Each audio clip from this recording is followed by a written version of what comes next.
അമീഴഞ്ചാൻ തോട്ടിൽ കാണാതായുള്ള ജോയിക്കായുള്ള തിരച്ചിൽ നടപടികൾ പുരോഗമിക്കുകയാണ്. സർക്കാർ സംവിധാനങ്ങൾ, മിഷനറികളെല്ലാം തന്നെ സംഭവസ്ഥലത്തുണ്ട്. രാവിലെ മുതൽ തന്നെ മേയർ ആര്യ രാജേന്ദ്രൻ സംഭവസ്ഥലത്ത് നിന്ന് രക്ഷാദൗത്യത്തിന് നേതൃത്വം നൽകുന്നുണ്ട്. മന്ത്രി വി ശിവൻകുട്ടി അല്പസമയം മുമ്പ് അവിടെ സന്ദർശിച്ചിരുന്നു. ഇപ്പോൾ ജില്ലാ കളക്ടർ ജെറോമിക് ജോർജ് സംഭവസ്ഥലത്തുണ്ട്. വലിയ രീതിയിലുള്ള തിരച്ചിൽ, സാധ്യമായ എല്ലാ രീതിയിലുള്ള തിരച്ചിലും സംഭവസ്ഥലത്ത് പുരോഗമിച്ചുകൊണ്ടിരിക്കുകയാണ്. പ്രതികൂലമായി മഴ നിൽക്കുന്ന ഒരു സാഹചര്യമുണ്ട്. ഇനി രാത്രിയാകാൻ പോകുന്നു. 6 മണിക്കൂറുകൾ പിന്നിടുന്നു രക്ഷാദൗത്യം. ജോയിക്കായുള്ള തിരച്ചിൽ 6 മണിക്കൂർ പിന്നിടുമ്പോൾ വലിയ രീതിയിലുള്ള ഇനി എന്തൊക്കെ സാധ്യമാകും, ജോയിയെ ജീവനോടെ തന്നെ പുറത്തെത്തിക്കാൻ പറ്റുന്ന ഒരു ശുഭപ്രതീക്ഷ ഇനിയും കൈവിട്ടിട്ടില്ല എങ്കിൽ പോലും ഇനി എന്തൊക്കെ നടക്കാൻ പറ്റും, അതായത് കാരണം ജോയിയെ കാണാതായിരിക്കുന്ന സ്ഥലത്ത് വലിയ രീതിയിലുള്ള മാലിന്യ കൂമ്പാരമാണുള്ളത്. റെയിൽവേ ട്രാക്ക് കടന്നു പോകുന്ന ഭാഗത്ത് ഒരു ടണൽ പോലെയുള്ള പ്രദേശത്താണ് ജോയിയെ കാണാതായിരിക്കുന്നത്. ഈ ടണലിനുള്ളിൽ ജോയി അകപ്പെട്ടിട്ടുണ്ടോ എന്ന തരത്തിലുള്ള പരിശോധനകളാണ് ഇപ്പോൾ പുരോഗമിച്ചുകൊണ്ടിരിക്കുന്നത്. സ്ക്യൂബ ഡൈവ് ടീമിന് ഈ ടണലിനകത്തേക്ക് പ്രവേശിക്കാൻ 30 മീറ്റർ മാത്രമേ ഉള്ളിലേക്ക് പ്രവേശിക്കാൻ കഴിഞ്ഞുള്ളൂ എന്നാണ് സ്ക്യൂബ ഡൈവിംഗ് ടീം അംഗം നേരത്തെ മാധ്യമങ്ങളോട് പ്രതികരിച്ചത്. ഷീജ തുടരുന്നുണ്ട്. ഷീജ, ഇനിയും കൂടുതൽ ഇരുട്ടിയാൽ, അതായത് ഇപ്പോൾ തന്നെ വേണ്ടത്ര വെളിച്ചം അവിടെയില്ല. ഈ കെട്ടിക്കിടക്കുന്ന വെള്ളമായതിനാൽ തന്നെ വെള്ളത്തിൻ്റെ ഉള്ളിലേക്ക് ഊളിയിട്ട് പോകുമ്പോൾ തന്നെ അവിടെ ചുറ്റുപാടുമുള്ളത് കാണാൻ പറ്റാത്ത ഒരു സാഹചര്യമുണ്ട് എന്ന് നേരത്തെ തന്നെ സ്ക്യൂബ ഡൈവ് ടീം അംഗങ്ങൾ പറയുകയുണ്ടായി. കൂടുതൽ ഇരുട്ടിയാൽ അതിനുള്ള ഒരു സാധ്യതകൾ കുറച്ചുകൂടെ പ്രതികൂലമായി തന്നെ പോകും.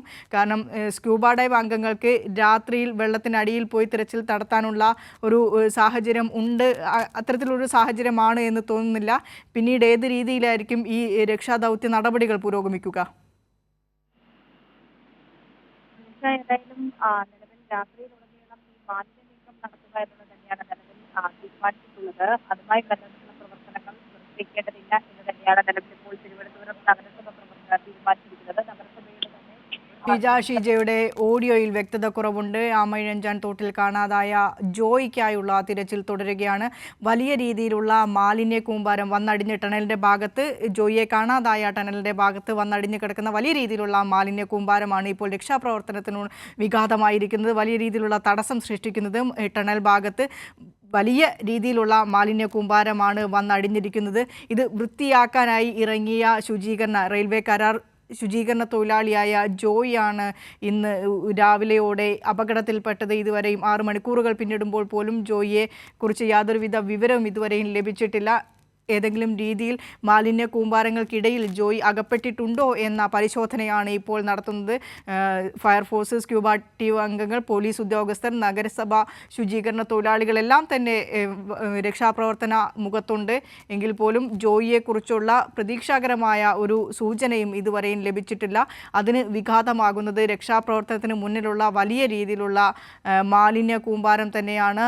സുലേഖ ശശികുമാർ കൂടി ചേരുന്നുണ്ട് സംഭവ സ്ഥലത്തു നിന്നും. സുലേഖ, ടണലിനുള്ളിലുള്ള വലിയ രീതിയിലുള്ള മാലിന്യ കൂമ്പാരം തന്നെയാണ് ഇപ്പോഴും രക്ഷാപ്രവർത്തനത്തെ മുന്നോട്ട് കൊണ്ടുപോകുന്നതിൽ വിഘാതം സൃഷ്ടിച്ചു വെക്കുന്നത്.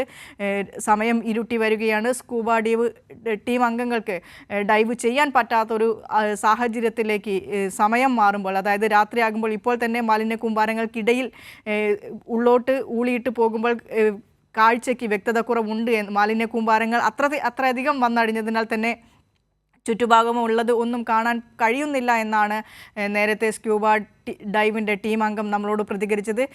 ഇനിയും ഇരുട്ടിയാൽ ഉള്ള വെളിച്ചം കൂടെ പോകുമ്പോൾ അത് കൂടുതൽ പ്രതികൂലമായ സാഹചര്യത്തിലേക്ക് കാര്യങ്ങൾ പോകും.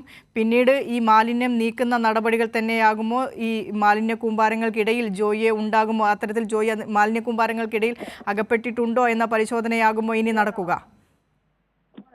തീർച്ചയായും വിനീഷ, ഈ ടണലിൽ വലിയൊരു മാലിന്യ കൂമ്പാരം ഉണ്ട് എന്നുള്ളതാണ് ഇപ്പോൾ ഇതിനകത്ത് ഡൈവ് ചെയ്ത ഡൈവിംഗ് ഉദ്യോഗസ്ഥർ അറിയിച്ചിട്ടുള്ള ഒരു കാര്യം എന്ന് പറയുന്നത്. ഇനി ആ മാലിന്യങ്ങൾ നീക്കം ചെയ്യേണ്ടതുണ്ട്. കാരണം ഇത്തരത്തിൽ എവിടെയെങ്കിലും ജോയി കുടുങ്ങിക്കിടക്കുന്ന ഒരു സാഹചര്യമുണ്ടെങ്കിൽ ഈ മാലിന്യങ്ങൾ നീക്കം ചെയ്തതിനു ശേഷം മാത്രമേ രക്ഷാദൗത്യം തുടങ്ങാൻ കഴിയുകയുള്ളൂ. അതുകൊണ്ട് തന്നെ ഇത് നീക്കം ചെയ്യാനുള്ള നടപടികളിലാണ് ഇപ്പോൾ രക്ഷാദൗത്യം ഉള്ളത് എന്നുള്ളത് തന്നെയാണ്. നിലവിൽ ഇവിടെ മഴ പെയ്യുന്ന ഒരു സാഹചര്യം കൂടിയുണ്ട്. ആ സാഹചര്യത്തിൽ ഈ രക്ഷാദൗത്യത്തിന് പ്രതികൂലമായ ഒരു കാലാവസ്ഥ ഉണ്ടാകുന്നു എന്നുള്ളത് ഒരു കാര്യം കൂടിയുണ്ട്. അത് വലിയ പ്രതിസന്ധി സൃഷ്ടിക്കും എന്നുള്ളൊരു കാര്യത്തിലേക്ക് പോകുന്നുണ്ട്. എന്തായാലും നിലവിൽ ഈ ടണലിലെ മാലിന്യങ്ങൾ ഓരോ പ്ലാറ്റ്ഫോമിന്റെയും ഇടയിലുള്ള മാൻഹോളുകൾ വഴി ഈ മാലിന്യങ്ങൾ നീക്കം ചെയ്യാനുള്ള നടപടികൾ ആരംഭിച്ചിട്ടുണ്ട് എന്നുള്ളത് തന്നെയാണ്.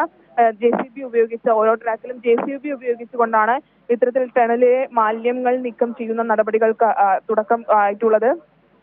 ഈ രാത്രി നേരം ഇരുട്ടുന്നു, 5 മണിക്കൂറോളമാകുന്നു ഈ രക്ഷാദൗത്യം ആരംഭിച്ചിട്ട്.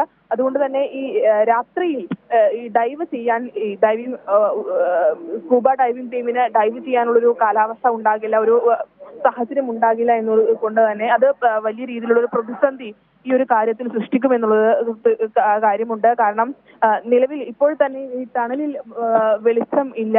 അത് രാത്രിയാകുമ്പോൾ ഇത്തരത്തിൽ വെളിച്ചമില്ലാത്തത് കൊണ്ട് അത് ഡൈവ് ചെയ്യാൻ കഴിയില്ലെന്നാണ് ഇപ്പോൾ ഡൈവിംഗ് ഉദ്യോഗസ്ഥർ അറിയിച്ചിട്ടുള്ളത്. പക്ഷേ ഈ മാലിന്യങ്ങൾ നീക്കം ചെയ്യുന്ന നടപടികൾ അത് രാത്രിയിലും തുടർന്നുകൊണ്ടിരിക്കും.